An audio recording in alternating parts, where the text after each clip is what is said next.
की राजनीति में एक विशेष स्थान रखता है, लेकिन उस स्थान को रखने के बावजूद बयाना में पिछड़ापन बहुत है, अभाव बहुत है। सड़क, चिकित्सा, शिक्षा सभी क्षेत्रों में बहुत काम की गुंजाइश है। किस दिशा में देखते हैं आप इस चीज़ को? ये बड़ा दुर्भाग्यपूर्ण है। बयाना जैसा ऐतिहासिक और बहुत ही जाना पहचाना नाम, कस्बा, व्यापारिक संगठन, बाकी सारी समृद्धि है यहाँ पे, प्रकृति की बड़ी खजाना है, लेकिन रख रखाव, देख रेख या इसकी तरफ कोई भी दृष्टि ऐसी सरकार की या जनप्रतिनिधि नहीं हो पाती है जिससे यहाँ का और समुचित विकास हो सके। मेरा भी मानना है, मेरी भी जन्मस्थली बयाना ही है और मैं भी यहाँ वर्षों से सामाजिक रूप से, राजनीतिक रूप से जुड़ा रहा हूँ। मैंने भी देखा है यहाँ अभी भी कई गाँवों में तो बिल्कुल कोई रास्ता ही नहीं है। गांव के खेत पार करने पड़ते हैं। बरसात के दिनों में लोगों का निकलना भारी पड़ जाता है। तो आज़ादी के 60 साल से अधिक समय के बावजूद भी, और जहां देश प्रगति की ओर बहुत आगे जा रहा है, जहां निरंतर हम हर तरह तरक्की कर रहे हैं, वहां बयाना कस्बा, बयाना शहर या बयाना पूरा जो विधानसभा का क्षेत्र है, वहां अगर ये दुर्दशा है तो ये दुर्भाग्यपूर्ण है। मेरा मानना है इसके लिए कहीं ना कहीं जनप्रतिनिधि जो भी, जिन्हें भी चुनकर जनता भेजती है, तो वो कहीं ना कहीं नाकाबिल साबित हुए हैं और कहीं ना कहीं वो असक्षम साबित हुए। किस तरह देखते हैं यहाँ बयाना विधानसभा के बदले हुए सियासी समीकरण है? क्या होने वाला है आने वाले विधानसभा चुनाव में? देखिए, वैसे तो यहाँ अगर पार्टी के प्रति बात देखें तो पिछले 2 बार से लगातार यहाँ बीजेपी का कब्जा है। यहाँ कांग्रेस के उम्मीदवार लगातार 2 बार से हार रहे हैं। वर्तमान जो समीकरण बन रहे हैं पूरे राजस्थान में, बयाना में भी उसका पूरा प्रभाव है। कांग्रेस के प्रति रुझान है, लेकिन मेरा मानना एक और भी है कि यहाँ जन जागरूकता भी है। यहाँ लोग इस बात को भी लेकर चल रहे हैं कि मात्र पार्टी के नाम पर ही वोट ना जाए, पार्टी के नाम पर ही हम अंधे होकर या अंधाधुंध एक तरफा बात ना करें। व्यक्ति विशेष और उम्मीदवार के रूप में भी उसे देखना चाहते हैं लोग, जैसा मैंने अब तक महसूस किया लोगों से बात करके, जो कुछ बयाना क्षेत्र के लिए कर गुजरने का मादा रखता हो और सक्षम हो, ऐसा जनप्रतिनिधि के रूप में किसी को लाना चाहते हैं। आप भी यहाँ उम्मीदवार कैंडिडेट हैं, टिकट मांग रहे हैं बयाना विधानसभा क्षेत्र से। हर पार्टी का एक मांग पत्र होता है जनता के प्रति घोषणाओं का। आपका खुद का इस तरह का कोई घोषणा पत्र है कि आप जनता से किस तरह का वादा करते हैं बयाना की जनता से कि अगर मुझे चुनकर जनप्रतिनिधि भेजा जाता है तो मैं बयाना के लिए ये करूँगा? देखो, जिस पार्टी के उम्मीदवार के रूप में हम चुनाव लड़ते हैं, उस पार्टी की जो वचनबद्धता है, जो उनका मैनिफेस्टो, वो तो हमें निभाना ही होता है, निभाना भी चाहिए। जो भी जनप्रतिनिधि उस पार्टी के सिंबल पे आते हैं, उसके अतिरिक्त मैं स्वयं निजी तौर पर ये कह सकता हूँ, क्योंकि मैं बयाना का ही पैदाइश हूँ और मेरा यहाँ लगाव है और बहुत ऐसा आत्मीयता लगाव है। मेरा यहाँ पे आना जाना है। मेरा हमेशा से ही वर्षों से लोगों के सुख दुख में, धर्म कर्म के काज में, अपने दूसरे सामाजिक कार्यक्रमों में मेरा हमेशा आना लगा रहता है। जो मैंने यहाँ देखा है उसमें बहुत सी ऐसी बातें हैं जिनका उद्धार, जिनका सॉल्यूशन, जिनका सुझाव, जिसमें मैं मान के चलता हूँ कि जिनका निराकरण होना बहुत ज़रूरी है और बड़े युद्ध स्तर पर ज़रूरी है। उसमें बहुत ज़रूरी चीज़ होती है कि यहाँ चिकित्सक जो पद्धति है, चिकित्सा जो यहाँ पे सुविधाएं हैं, बहुत ही बेकार है। बहुत मुश्किल होती है लोगों को यहाँ पे, उसका सुधार बहुत ज़रूरी है। यहाँ शिक्षा में भी मैंने देखा है कि बच्चियों को, बालिकाओं को बहुत दिक्कत आती है। कई स्कूलों का जो उनका अपग्रेडेशन जो होना चाहिए वो नहीं है। बच्चियों को दूर जाने की वजह से उनकी पढ़ाई बीच में रह जाती है। यहाँ रोज़गार का तो मामला पूरे भरतपुर में ही बेकार है, तो बयाना भी उसकी चपेट में है।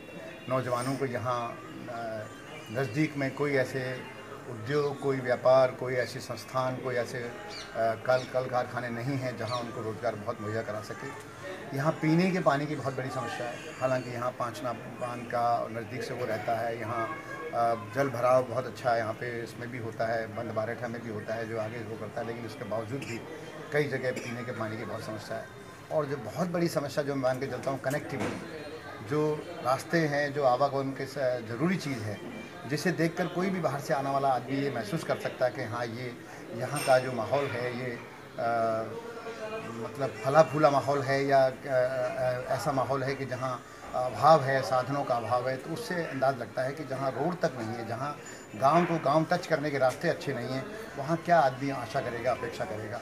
तो ये एक बहुत मुद्दे ज़रूरी हैं कि हमें इन सब पे ध्यान देना, और मैं निजी तौर पर इन चार पांच प्राथमिकताओं को, युवाओं के रोजगार को, शिक्षा को, चिकित्सा को, ट्रांसपोर्ट के ये रोड परिवहन के जो रास्ते का इसको, और पानी की जो, इन सब को लेकर लॉ एंड ऑर्डर अपने आप में एक हमेशा सवाल बना रहता है, उसमें भी हम अपना दखल रखेंगे, उसमें भी हम कोशिश करेंगे वो भी बरकरार है, उसमें भी ऐसी बात ना है। लेकिन वो फिर भी मेरा मानना है कि उनसे ज़्यादा ज्वलनशील समस्याएं ये हैं जो हमारे जीवन पर रोज़ असर डालती हैं। तो ये मेरी एक, हमारी पार्टी के अलावा जो मेरी प्राथमिकता रहेगी वो ये रहेगी। अगर मुझे बयाना के जनता इस रूप में स्वीकार करती है या जनप्रतिनिधित्व करने का मौका देती है, या मुझे अवसर मिलता है कि मैं उनके बीच में जाऊं और उनका प्रतिनिधित्व कर सकूं, तो मैं ज़रूर ये 5 और मुद्दे अपनी तरफ से जोड़कर एक ऐसा माहौल पैदा करने की कोशिश करूंगा कि लोगों को लगे कि हाँ, जनप्रतिनिधि भी कुछ उनके साथ में हैं और जो कुछ कर सकते हैं, जो क्षेत्र का विकास करते हैं, जो उनके सुख दुख में खड़े हो सकते हैं और जो उनकी समस्याओं को लेकर संघर्ष कर सकते हैं और उन्हें निराकरण करने में उनका योगदान कर सकते हैं। ये मेरा मुख्य एजेंडा रहेगा। बयाना की बात की जाए तो बयाना अपने आप में एक बड़ा गौरवशाली इतिहास है। या पर्यटन के क्षेत्र में भी बहुत अच्छी जगह हैं जहाँ पर्यटन को रोजगार के रूप में स्थापित किया जाए। बिल्कुल बिल्कुल, वो रोजगार वाली जो बात कही है, मैं उसमें कह सकता हूँ कि जितना पर्यटक यहाँ पे, जितना पर्यटन यहाँ पे है, जितना पर्यटक सौंदर्यकरण और जो जहाँ, और उनको हम मॉडिफाई कर सकें, अगर उनको हम ऐसा सौंदर्यकरण उनको प्रदान कर सकें। मैंने कहा जब कनेक्टिविटी नहीं है, कोई पर्यटक आके देखेगा क्या? हमारे रास्ते हमारे प्रॉपर नहीं हैं, हम जहाँ जाना चाहते हैं, जो किले हैं, जो दूसरी धरोहर है यहाँ पे, जिनका एक इतिहास है, जो गौरवशाली इतिहास है, उनको अगर सौंदर्यीकरण नहीं करेंगे, उनकी कनेक्टिविटी हम नहीं देंगे, अगर उनमें हम कोई ऐसा आकर्षण पैदा नहीं करेंगे, तो हमारे पास जब पर्यटक ही नहीं आएगा तो रोज़गार कहाँ से मिलेगा? तो वो चीज़ भी पैदा करनी, इसको पर्यटक स्थल के रूप में विकसित करना भी एक मेरा मुख्य उद्देश्य रहेगा। यही मेरी सोच है। बयाना में बढ़ता हुआ अपराध, बेरोजगारी और कई चीज़ों की देन माना जाता है। रोजगार के अवसर, कल कारखाने, फैक्ट्रियाँ यहाँ देखा जाता है, पूरे भरतपुर संभाग में ही इसका अभाव है। तो क्या कारण रहे ये भरतपुर संभाग ये कल कारखानों से दूर रहा? जनप्रतिनिधि जो भी आए, चाहे वो संसद में आए, चाहे विधानसभा में आए, भरतपुर क्षेत्र का ही दुर्भाग्य है कि यहाँ किसी ने कोई ऐसी पहल की ही नहीं। ये मैं इसको सिर्फ और सिर्फ जनप्रतिनिधियों के ही ऊपर मैं इस बात को लाना चाहूँगा कि ये कहीं ना कहीं उनकी तरफ से ही कमी रही है। वो जो भी आए, जिस भी दल से आए, संसद में गए तो, विधानसभा में गए तो, उन्होंने कभी ये प्रयास ही नहीं किया है कि यहाँ के युवाओं को गलत रास्ते पे जाने से रोकने से, क्राइम को कम करने के दृष्टिकोण से, जो रोज़गार उनको चाहिए, जब उनके पास कुछ नहीं होता है तो कहीं ना कहीं नौजवान भटकता है। तो उनको, उनके भटकाव को रोकने के लिए उनको रोज़गार बहुत ज़रूरी है, उन्हें एंगेज करना बहुत ज़रूरी है, उन्हें एक दिशा देना बहुत ज़रूरी है। और दिशा तभी मिलती है जब हमारे पास कुछ करने के लिए होता है, जब कोई टारगेट होता है, जो विजन होता है। वो भी ज़रूरी हिस्सा है कि हमें रोज़गार के जितने भी साधन हो सकते हैं, संसाधन हो सकते हैं, उनको बढ़ावा देना है। जिसमें पर्यटन एक बहुत बड़ा यहाँ पे हो सकता है, जिसमें इंडस्ट्री लाई जा सकती है, जिसमें यहाँ कल कारखाने लाई जा सकती हैं। ये एक सोच होनी चाहिए, ये जनप्रतिनिधि के अंदर एक जज्बा होना चाहिए, उसका विजन होना चाहिए और उसको समझ भी होनी चाहिए। यहाँ दुर्भाग्यपूर्ण ये रहा है कि जिसको समझ है उसके पास मौका नहीं है, और जिसके पास मौका है उसे शायद इन बातों का पता ही नहीं। ये यहाँ हो रहा है। मैंने जो अब तक देखा है, पिछले लगातार 10 साल से मैं पूरी तरह से एक्टिव हूँ पूरे भरतपुर क्षेत्र में। मैं पार्लियामेंट के उम्मीदवार के रूप में यहाँ पे बहुत 2009 में अपने आप को प्रोजेक्ट करके आया था। मुझे उस तरह का इंडिकेशन था उस वक्त, लेकिन दुर्भाग्यपूर्ण रहा कि हमेशा जो हमारे आज राहुल गांधी जी बड़ी अच्छी बात कह रहे हैं कि पैराशूट को हम नहीं करेंगे, काट देंगे उनको पैराशूट को। और मेरी दोनों बार टिकट 2009 में भी और 2014 में भी पैराशूट वालों ने ही काटी है। उन्होंने ही काटी है जिनका राजनीति से, समाज सेवा से कोई सरोकार नहीं था। जबकि मैं अखिल भारतीय कांग्रेस कमेटी का सदस्य रहा, मैंने वर्षों तक कांग्रेस पार्टी की एक संगठन के रूप में बहुत सेवा की है, काम किया है। पार्टी ने भी मुझे नाम दिया, मैंने ही पार्टी को अपनी पूरी जीवन का पूरा एक जो हिस्सा था वो पूरा पार्टी की सेवा में दिया। लेकिन पैराशूट ही ऐसे आगे बीच में काटते हैं और उसी का परिणाम होता है कि क्षेत्र पीछे रहता है। 2009 में अगर मेरे साथ ये नहीं होता तो आज क्षेत्र की दशा कुछ और होती। क्योंकि कर्मठ लोग और समझदार लोग और जिनको समझ है, जिनका विषय है, अगर वो उस चीज़ में आते हैं, उनको मौका मिलता है। जिस आदमी को हथियार चलाना आता है, अगर उसे हथियार मिलेगा तो ही तो किसी को मार पाएगा, तो ही तो कुछ कर पाएगा, वो जंग जीत पाएगा। अब हथियार चलाना आता नहीं है, स्टेन गन पकड़ा दो, अपने आप को मार लेगा या किसी आम जनता को मार लेगा। वो यहाँ हो रहा है। जिन लोगों की समाज सेवा से और राजनीति से कोई लेना देना नहीं है, उनको सीधे सीधे पैराशूट से आगे टिकट लेके आ जाते हैं और चुनाव लड़ जाते हैं, चाहे वो किसी दल की बात हो। मैं एक दल की बात नहीं कर रहा हूँ। अभी भी यहाँ वर्तमान विधायक की भी स्थिति यही है, बगल में एक विधायक है, उनकी स्थिति भी यही है, यहाँ सबकी स्थिति यही है। हर आदमी की स्थिति है, या बात संसद में भी कीजिए यही तो स्थिति है। बयाना से अगर आपको चुनकर भेजा जाता है तो बयाना की तस्वीर बदलेगी? मैं वादा करता हूँ, मैं जन्मा हूँ, मेरा नारगढ़ो, जो भैया ब्रज भाषा में कहे, मेरा नारगढ़ो दाल दरवाजे पे, मैं तो उसकी कीमत चुकाऊंगा। मैं तो कुछ ऐसा करके जाऊंगा कि बयाना के लोग साल में 2 बार कम से कम मेरे मूर्ति पर माला चढ़ा दें। मैं तो ऐसा करके जाऊंगा। मैं तो ये करके जाने की मकसद रखता हूँ। मुझे भगवान की कृपा से दाल रोटी में कोई दिक्कत नहीं है। मेरा बड़ा पूरा परिवार है।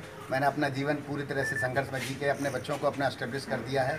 मेरा एक बेटा मेलबोर्न में सेटल है, मेरा दूसरा बेटा बड़ा अफसर है सरकार में, मेरी तीसरी बेटी की प्रिपरेशन कर रही है।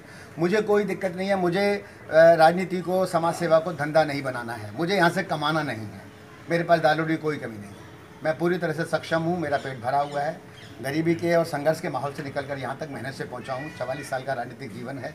मैं तो सिर्फ और सिर्फ सेवा भाव से काम करूँगा। मैं सिर्फ और सिर्फ वो दिखा के जाऊँगा कि जनप्रतिनिधि ये सब कर सकता है जो अब तक नहीं हुआ, और वही मिसाल कायम करते हुए मेरी ये इच्छा है, मेरी अपनी इच्छा है कि मुझे अगर जनता मौका दे, ईश्वर मौका दे, परिस्थितियाँ मुझे मौका दे, तो मैं कुछ ऐसा करके जाना चाहता हूँ कि लोग जाने के बाद कम से कम कभी कभार तो साल में 2 बार तो जिक्र कर लें, यार भलो आदमी हो जो कछु कर दो, ई बाना करो, ई गोपाल पहाड़िया की देन है, ई हतो तो ऐसे है गो, ये छोरा ने रोजगार मिल गो, ये पर्यटक बन गो, ये सड़क बन गई भैया वाना करवाई, यहाँ रेलगाड़ी भैया यहाँ तक आ गई, यहाँ स्टेशन बढ़िया है गो। ये सारी बातें मैं चाहता हूँ कि मुझे मौका मिले और मैं ये करके जो है अपने जीवन की जब मेरी समाप्ति हो तो लोग इस बात को जिक्र करें, याद करें। ये मेरी इच्छा है जी।